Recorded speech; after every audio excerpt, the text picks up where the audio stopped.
Hey teachers, you know one thing I love about teaching group classes? Making PowerPoints, making slideshows. So today I'm going to talk to you about some pros and cons about making PowerPoints and slideshows, how I make mine, and how you can make yours. So hit that subscribe button. Let's dive in.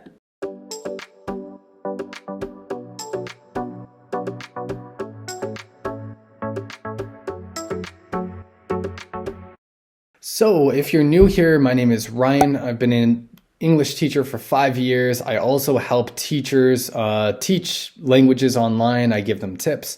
So welcome to the channel. I'm happy you came by. One thing you may not know about me is that I started my career for the first 3 years teaching in class, teaching group classes. So this is kind of my bread and butter. But for the past 4 months, I've actually been teaching for a college here in Canada, and I've been teaching group classes. So I'm back at it again. I've been using PowerPoints. I've been using slideshows. I'm so excited to give you some tips today so that you can make your slideshow presentations more engaging and that you could come off as a more kind of enthusiastic and inspirational teacher. First of all, how do I make my slideshows? I go to Slides2Go.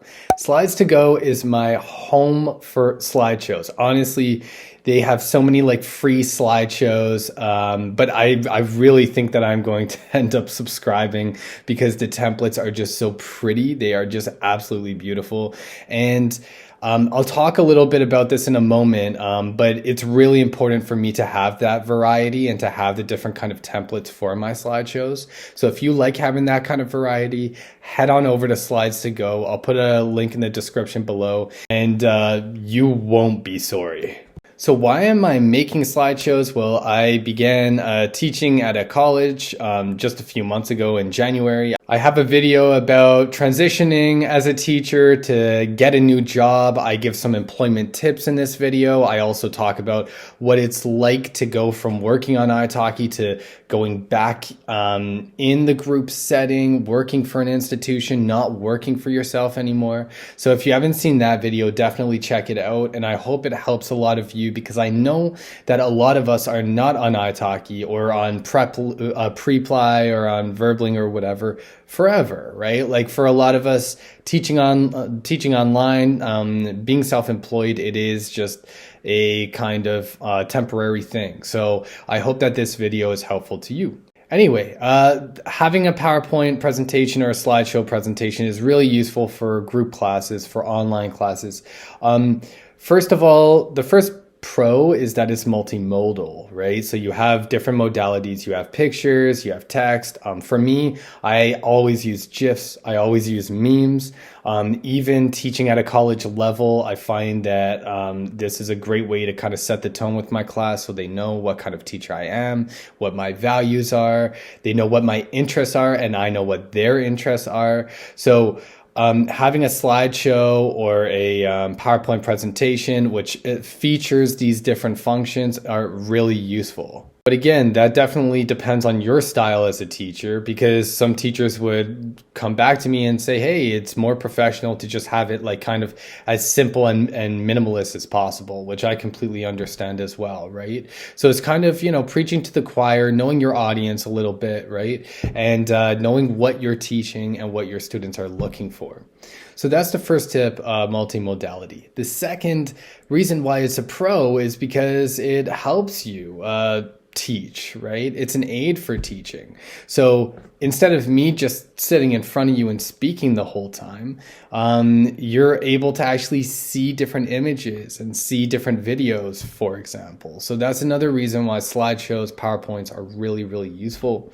And the third reason, I think it's because it's organized, because you have a process you're moving through, and ideally it helps you to avoid forgetting certain key points as well, right? So while you're going through this, you're able to, you're able to remember and jog your memory. Okay, yeah, I'm not going to forget about, telling them about the homework, for example, or, we have an upcoming test, and you'll have these kind of memories or these reminders rather, scattered throughout, right? So it helps to keep things organized as well. That's the third pro. And the cons of PowerPoint presentations and slideshows, the first one, it's teacher-centered. It's quite teacher-centered. You could make it student-centered.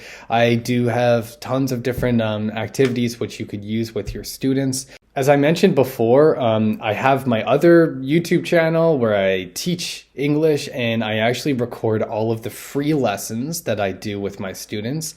On that channel, you'll be able to see a dozen or more examples of real lessons I've recorded with my students using PowerPoint presentations. Also, if you head on over to Patreon, you'll be able to get a pack of different lesson plans. So the first con with using PowerPoint presentations is the fact that it could be teacher-centered, right? It doesn't have to be that way though. You could definitely integrate different activities into your pedagogy, into the slideshows. Again, if you head on over to my other YouTube channel, EnglishTeacherRyan, you'll see recordings of real classes where I use different slideshow presentations, which I have made, and I do it in a way to make it as interactive as possible. So that is absolutely possible as well. However, a lot of the time they are more teacher-centered. So for that reason, I'd put that as a con. The second reason is, it's time consuming. It can be time consuming. It could take a while, especially if you're putting a lot of effort into it and really trying to make it engaging, really trying to throw activities in there. You know, if you're putting like riddles in there, if you're trying to put like images, they could even be memes to kind of get your students like in the mood for the class. That could be time consuming too. But even if it's just minimalist, it could be quite time consuming. And the final is that there are possible errors, right? Like there could be errors, and it could be even harder to catch them when you're going through and like giving a lecture, for example, than it is while you're, speaking to a student, right? Because if you're speaking to a student, like without the aid, then you might kind of rely a little bit more on your own resources, on your own cognitive, like your own intuition, right? But if you're reading right off the script, then sometimes it could be problematic because you could end up just kind of reading exactly what you see, and you could make some mistakes. You could also make some grammatical mistakes, some spelling errors, right? Which may not happen while you're speaking. Cool. So those are some pros and cons. Let me tell you about my process. All right. So when I'm planning a class with a PowerPoint presentation, here's my process right here. And again, you could see all this process in all of my group lessons that I've done and recorded on my other YouTube channel. So you could actually see them happening in real life. So my process, I start off number one with a recap of the previous week. So we recap the homework, who did the homework, what the homework was, what we spoke about, yada, yada. After that, we do a few activities to kind of get in the zone. We do a few warmers. Again, if you want a list of different warmers that you could do with students, head on to my Patreon. I have, dozens of resources with different activities that you could do with your students, including 20 warmers and 20 coolers. After that, we usually work on a doc. Okay, so I usually have a Google Doc, and we'll do some sort of collaborative activity where all of the students could come into the doc. So one example of something that I did, we were talking about comparing and contrasting. So those are different phrases like on the one hand, on the other hand. Otherwise, however, not only that, but also, so we're talking about comparing and contrasting in a similar way, blah, blah, blah. And what I did, I created a table on the Google Doc, and basically one group of students were in a team and they would write a sentence, and then the other group of students were in a team and they would respond to the sentences written by the first group, right? So I would give them different kind of, controversial topics, but like clean controversial topics, like does pineapple go on pizza? So like group number one, they would write a sentence like pineapple absolutely goes on pizza. It is delicious, right? And then the other group would write, however, there are a lot of other toppings which taste a lot better on pizza, right? Or another clean topic, which is controversial, is like, what's better, dogs or cats? What's better, coffee or tea, right? And And basically, one of them would write a sentence, the other one would respond to it using one of these phrases to draw contrast, right? So that is typically the third step that I have in my PowerPoint presentation. It's a little kind of breakout towards a Google Doc where we could do some writing practice. Okay, and then number 4, time for you to take a break. It's the breakout room, right? So that's one of the things that's great about group classes. Throwing them into breakout rooms, letting them work amongst themselves, produce something, complete a task, and you get to take a break during that time. Unless if you want to do some marking, or you could also check up on the rooms and see how they're doing. But with my English students, typically I let them go into the breakout room for maybe 10 or 15 minutes, and then they come back and present what they've completed. And I finished these lessons with number 5, which is assigning homework and telling them what they are expected to do asynchronously for the week. And that's it. That's my 1, 2, 3, 4, 5 steps right there. What goes into my typical my PowerPoint presentations or my slideshows, and not just the slideshow, but it's actually the lesson itself.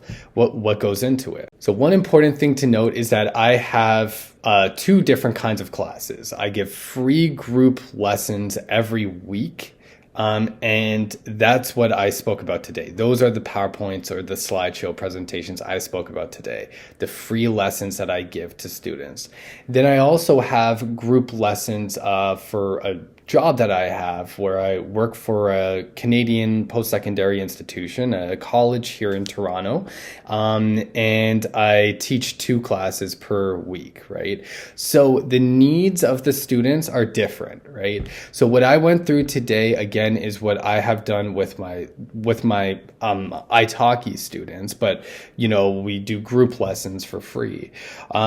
So keep in mind that these may be a little bit different as to how I plan the PowerPoint presentations, but this is just an example of what I gave you today. And that's a wrap, folks. One more time, be sure to check out my other YouTube channel if you want to check out how I actually plan my lessons with group classes. If you're interested in more materials related to group classes, head on over to my Patreon. I literally have taken every slideshow I have made for my group classes, put them into a document, and I have them on my Patreon. So you could check them out there. Not only that, but I actually have the lesson plans for each of these lessons too. Now, you may not be able to apply this specifically to all of your classes and all of your students who have different needs, but at least they could give you some ideas of what you could do. So go to my Patreon, check that out, and I hope you find that useful. Until next time, thank you for watching. Hit the like button if you enjoyed this video. Subscribe. Keep teaching and keep smiling.